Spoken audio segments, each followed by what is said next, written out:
Finally, here's our own Edwin Newman, back from his one-night stand in Philadelphia, where he moderated the debates for about 80 minutes, fell totally silent for about 27 minutes, and then moderated again.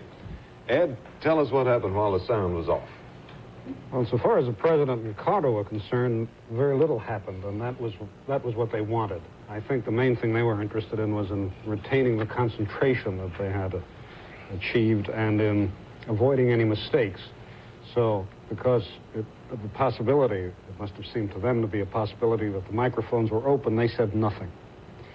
When I spoke to them, I occasionally would get a nod or a smile. They said nothing to each other, and with the exception of one or two lines from Carter, they said nothing to me. And they never changed expression. They just stood there. Yes, in fact, I said to them at one point, why don't you sit down? Not merely did they not sit down, they did not even respond. Well, they had a big argument earlier in the afternoon, David, about whether they would use the stools behind their lecterns.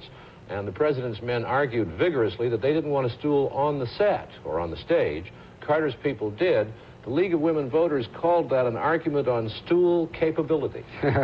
He did sit down, actually. Carter sat down briefly during this period of silence, and he also sat down briefly while President Ford was making his closing statement.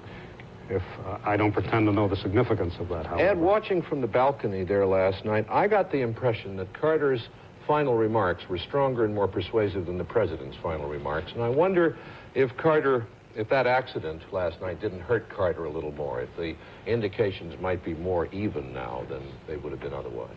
You think the break in what? The break in momentum, to use a fashionable word? I think the break in momentum, and I think the fact that people, a lot of people probably tuned out and didn't see it. Anyway, it was fascinating to be there. Thank you, gentlemen. President Ford goes campaigning in the South this weekend. I'll be covering that story and reporting on it Monday from Florida.